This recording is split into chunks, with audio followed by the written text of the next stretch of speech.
Hi అండి.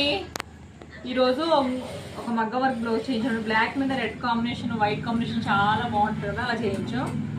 అన్వర్ నీ Zoom కరా అంత బయట ముత్యాలతో చేయించామండి అవుట్లైన్. అలాగే మిర్రర్ చుట్టూ కూడా అవుట్లైన్ ఏంటంటే ముత్యాలతో చేయించాం. ఫ్రంట్ కూడా ఫ్రిన్స్ కట్ కాబట్టి ఫ్రంట్ అంతా కనిపించదు కాబట్టి చాలా చిన్నగా అవుట్లైన్ ఇచ్చి చిన్న ముత్యాలు ఇచ్చామండి.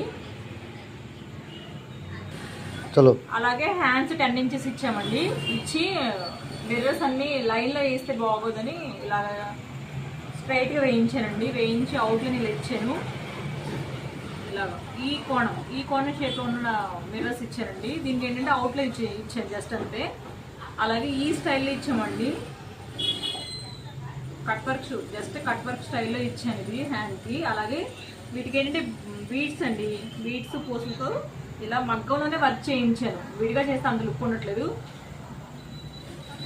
చాలా అంటే చాలా నీట్ ఫినిషింగ్తో ఉందండి వర్క్ అంతా. అవుట్లైన్ కూడా ముత్యాలతో వర్క్ చేయించాను అనమాట ఇదంతా. అలాగే ఇది బ్యాక్ అండి, బ్యాక్ హుక్స్ అనమాట. అది ఫ్రంట్ ఫ్రిన్స్ కట్టు క్లోజ్ అనమాట. బ్యాక్ ఏమో బ్యాక్ హుక్స్ అనమాట. థ్రెడ్స్ ఇచ్చి హ్యాంగింగ్స్ ఇస్తే చాలా అంటే చాలా లుక్గా ఉంటుంది. దీనికి ఏంటంటే అవుట్లైన్ అంతా ఇలా పెద్ద మిర్రర్స్ ఇచ్చామండి. సేమ్ హ్యాండ్లో వచ్చిన బంచెస్ మిర్రర్స్ ఉన్నాయి కదా, ఆ మిర్రర్స్ ఇచ్చి ఇలా అవుట్లైన్ ఇచ్చాం. చాలా అంటే చాలా లుక్గా ఉంది. బాయ్ అండి.